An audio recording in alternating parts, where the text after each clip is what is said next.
बोलो श्री कृष्ण भगवान की जय हो। श्रीमद् भागवत महापुराण की जय। श्रीमद् भागवत महापुराण में छठा अध्याय, श्री कृष्ण द्वारा पूतना का उद्धार।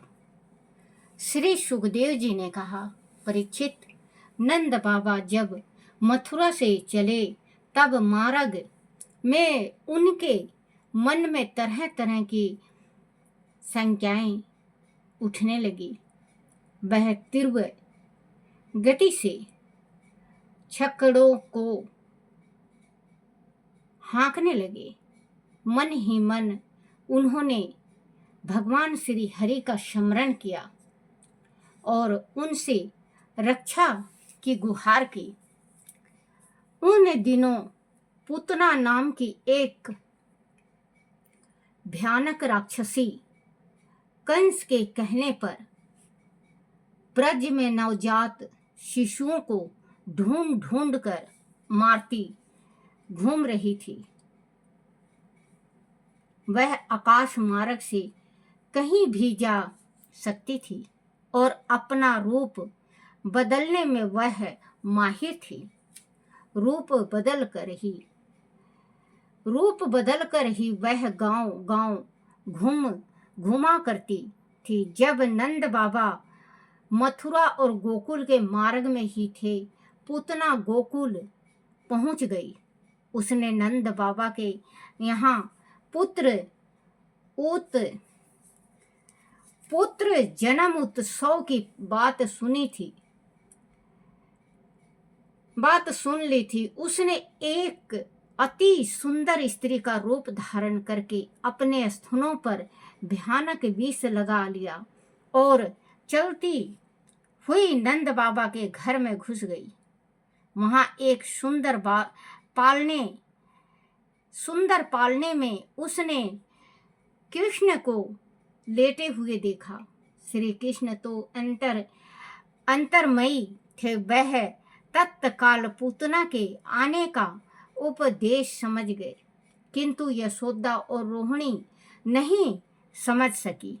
वह उसे गांव की ही कोई गोपी समझती रही जो उसके बालक को देखने आई थी। पूतना ने बड़े स्नेह से सोते हुए बालक कृष्ण को अपनी गोद में उठा लिया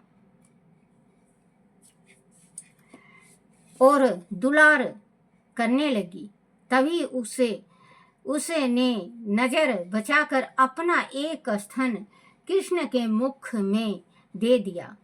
कृष्ण अत्यंत उत्साह के साथ उसका स्तन चूसने लगे, परंतु कुछ ही पलों में पूतना छटपटाने लगी। कृष्णा दूध के साथ साथ उसके प्राणों को भी खींचते चले जा रहे थे। बच्चों, क्योंकि पूतना में पढ़ी थी, मुझे इतना याद नहीं है, कहीं ये पूतना थी तो ये राजकुमारी थी। तो जिस टाइम में कृष्ण भगवान का रूप मेरे ख्याल से वामन था या कोई रूप था, तो इसके मन में यही था कि मेरा पुत्र ऐसा हो, मेरा पुत्र ऐसा हो। इसमें आएगा, जरूर आएगा। तो इसने मतलब जब कुछ बात हो गया था तो उसके ऐसे मन में आया था कि उसके ही कि मेरा बालक होगा तो मैं जहर दे के मार दूंगी। तो वो पूतना का रूप धारण किया था उसने। भगवान इच्छा पूर्ण करते हैं, जब भी कहते हैं कि मन में जो मानना चाहिए और मन में अच्छाई चीज सोचनी चाहिए, क्योंकि बच्चों बुराई सोचने से बुराई होती है। आप ये जरूर आजमा के देख लेना, और बहुतों ने आजमाया भी है और अपने सामने आता हुआ देखा भी है। अगर बुरा सोचोगे तो बुरा ही बुरा दिखेगा, चारों तरफ बुरा ही बुरा होगा। अच्छाई सोचोगे तो अच्छाई होगा। तो बच्चों कहते हैं कि ये जो दुख सुख भाई बहन जैसे हैं। धूप है तो छां भी आएगी, छां है तो धूप भी। अगर आप सभी ने अमीरी देखोगे तो गरीबी का दुख का पता कैसे चलेगा? और गरीबी गरीबी देखेंगे तो अमीरी का सुख का कैसे पता चलेंगे? तो भगवान दोनों चीज देता है। एक दफे भगवान अपने जीवन में, एक इंसान के जीवन में 3 दफे मुकद्दर खोलता है।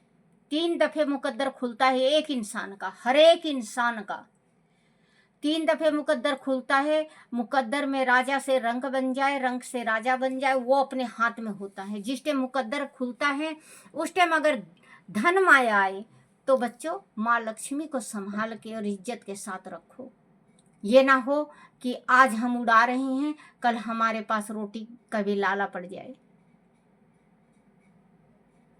क्योंकि जो उम्र हमने काट रखी है इसमें हमने दुख भी देख रखा, सुख भी।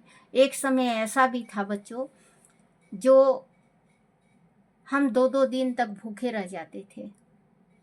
समय ऐसा भी आया 2-2 दिन तक भूखे रह जाते, पानी पी के पेट में पट्टी बांध के व्रत चालू कर लेते। तो समय समय सभी के एक समान नहीं होता। भगवान ने फिर दिया, बहुत कुछ दिया। अब परमात्मा ने देखो 2 दफे 3 दफे दिया हमें, भगवान ने लिया भी, हम संभाल नहीं सके, वो तो हमारी भूल और हमारी किस्मत। जो बेमाता ने लिखा है वो तो होना ही होना है। तो बच्चों कहते हैं कि गरीबी की कभी भी अपने जीवन में बच्चों ये जरूर सोच और समझ लेना कि गरीब बंदे का कभी भी आप मजाक मत उड़ाना। अगर आप गरीब का मजाक उड़ाओगे तो बहुत ही ज़्यादा आप उससे भी ज़्यादा दलिदर और गरीब हो जाओगे। और गरीब का आत्मा जो तड़पता है ना बच्चों, वो खाली नहीं जाता। किसी ने कहा है मत रुला इस गरीब को, मत रुला इस गरीब को ये रो देगा, मत रुला इस गरीब को ये रो देगा। अगर गरीब रोया इसकी आंसुओं से सारा जहान धो देगा।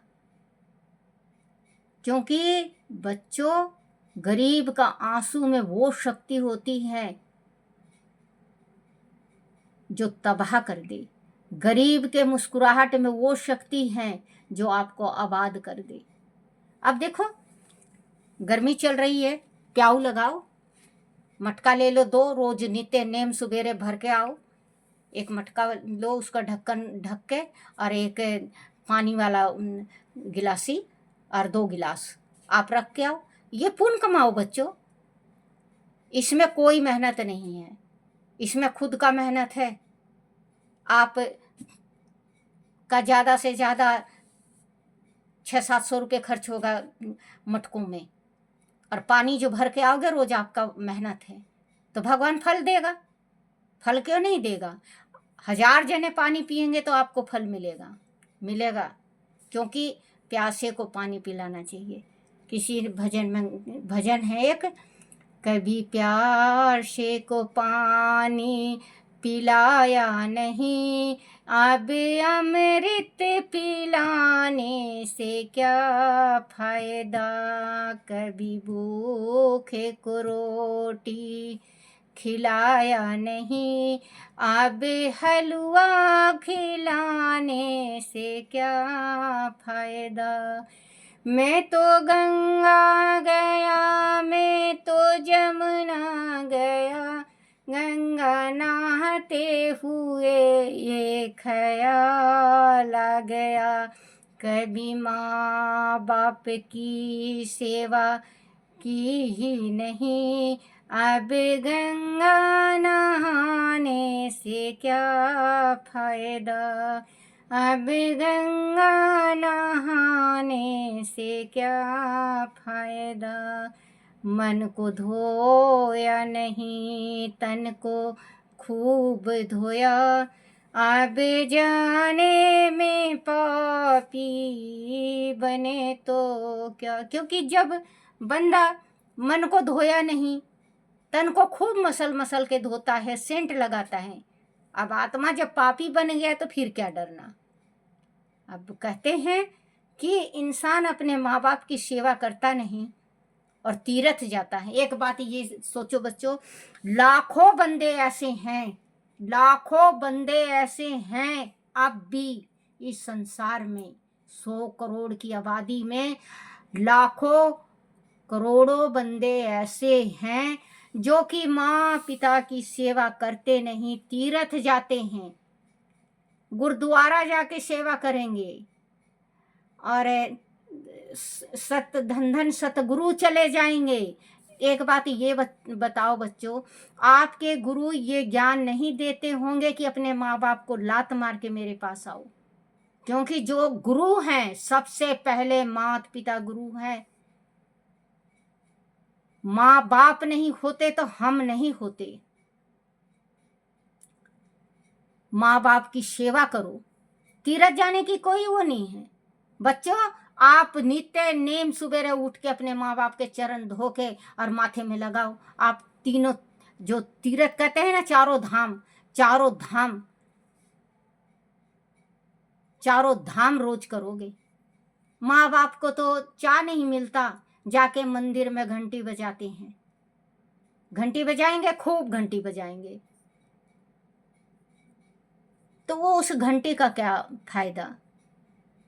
कहते हैं चाहे गंगा नहाओ, चाहे जमुना नहाओ, चाहे गंगा नहाओ, चाहे जमुना नहाओ, नहीं मिलते हैं गोता लगाने से, नहीं मिलते हैं गोता लगाने से, हरि मिलते हैं नेहा लगाने से, हरि मिलते हैं। माँ बाप की सेवा करने से भगवान भी मिलेंगे, माँ बाप की सेवा करने से।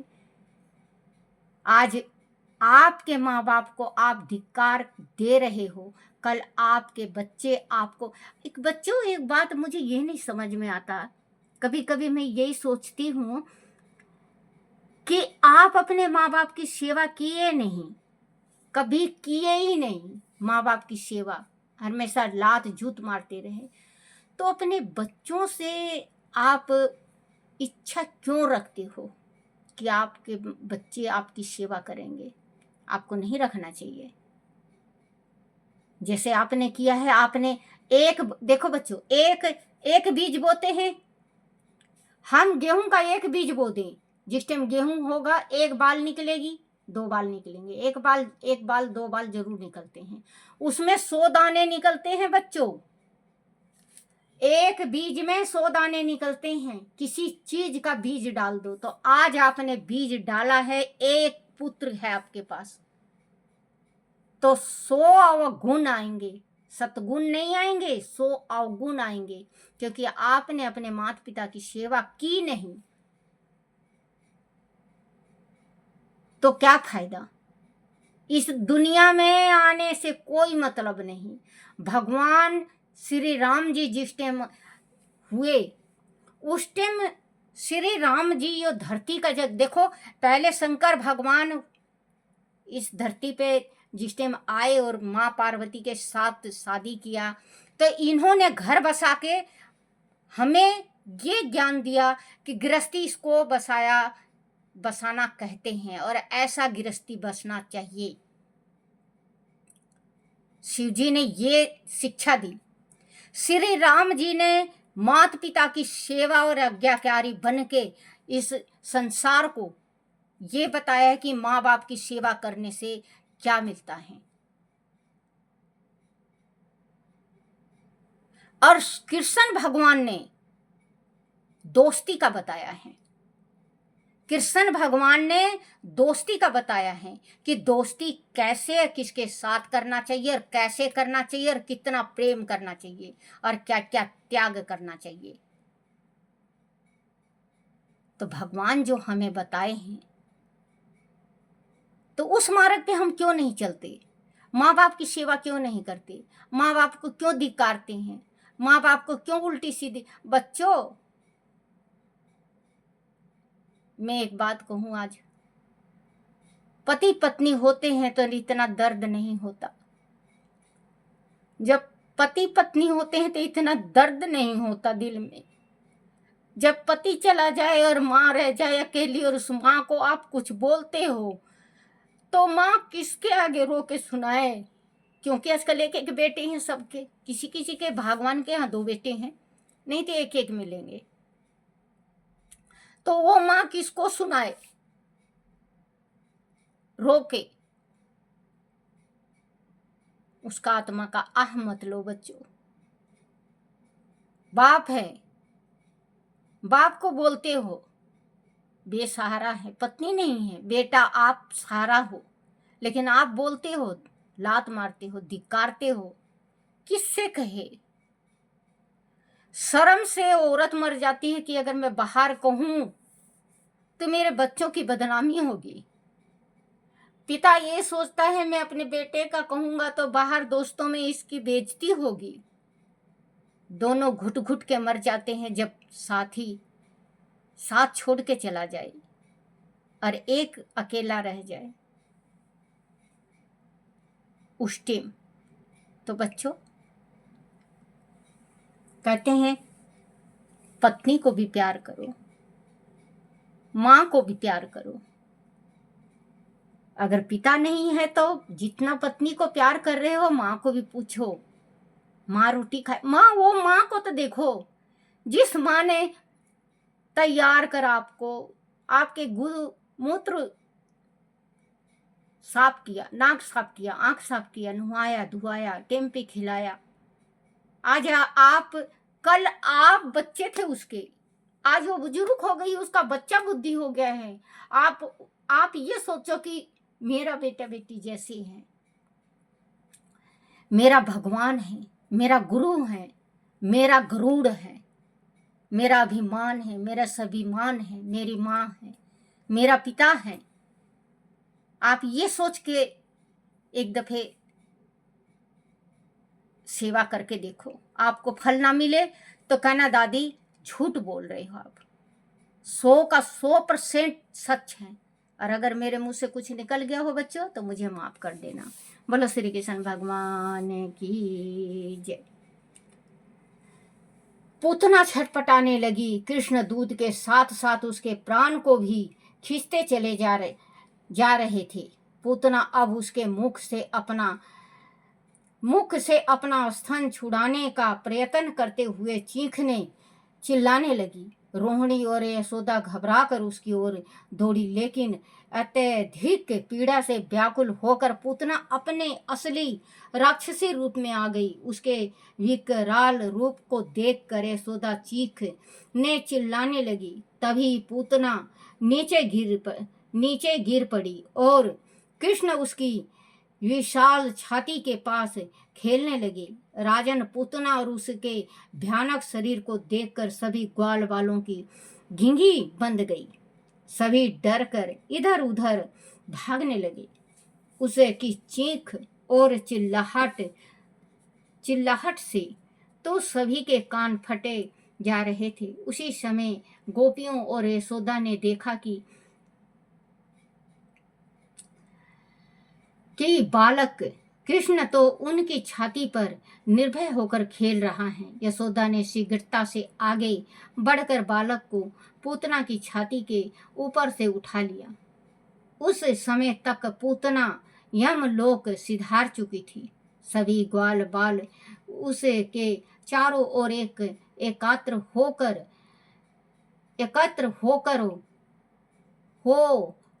हल्ला करने लगे थे। इधर भयभीत यशोदा और रोहिणी ने बालक कृष्ण को गौमूत्र और गंगा जल से स्नान कराया। देखो बच्चों, गौमूत्र और गंगा जल कितना शुद्ध होता है।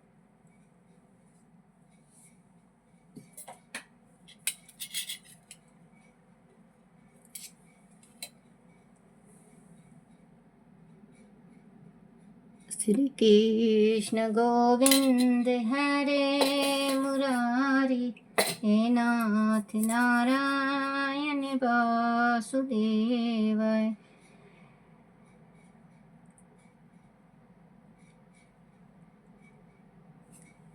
उधर भयभीत यशोदा और रोहिणी ने बालक और कृष्ण को गौमूत्र और गंगा जल से स्नान कराया और उसे के अंगों पर चंदन लेप किया, उनकी बलाएं उतारी, उसे नजर ना लग जाए इसलिए उसको काला टीका लगाया। यशोदा का हृदय अभी तक धक धक कर रहा था। वह कहने लगी, हे अजन्मे प्रभु, मेरे बालक की रक्षा करो। हे देवगण, मेरे पुत्र की रक्षा करो। हे वैकुंठपति, मेरे पुत्र को इस दुरात्माओं से बचाओ। देखो तो यह राक्षसी कैसा रूप बनाकर मेरे बालक को मारने आई थी। लेकिन लेकिन लेकिन कहते कहते यशोदा सोच में डूब कर हैरानी से अपने बालक को देखने लगी। वह आराम से पलने में पड़ा मुस्कुरा रहा था। उसकी रूप माधुरी को देखकर यशोदा पल भर के लिए पूतना को जैसे भूल ही गई। राजन, इस प्रकार इस अनोखे चमत्कार को देखकर यशोदा ने सहम कर एक बार फिर से अपने कृष्ण को उठाकर अपनी छाती से लगा लिया और उसे अपनी आंचल में छिपाकर दूध पिलाने लगी। धीरे धीरे उसका सारा डर जाता रहा। उसने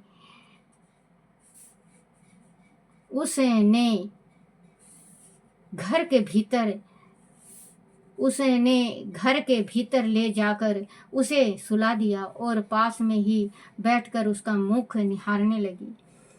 इसी समय नंद बाबा गोकुल पहुंच गए। जब उन्होंने पूतना का भयंकर मृत्युक शरीर वहां देखा तब वह आश्चर्यचकित रह गए। उन्होंने तत्काल वासुदेव के कथन का ध्यान आया। निश्चय ही उन्होंने जो कहा था वह सच निकला। अब मुझे और भी अधिक सतर्क से रहना होगा।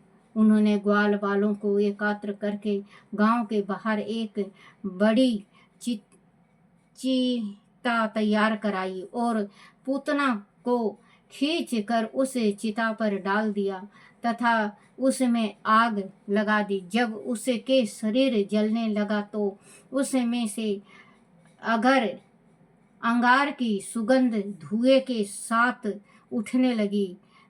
भगवान ने पूतना के सारे पापों का नाश कर दिया था। उन्होंने उसका दूध पिया था, इसीलिए उसे माता के सम्मान ही स्वर्ग लोक प्राप्त हुआ। राजन, पूतना मोक्ष का वह वृत्तांत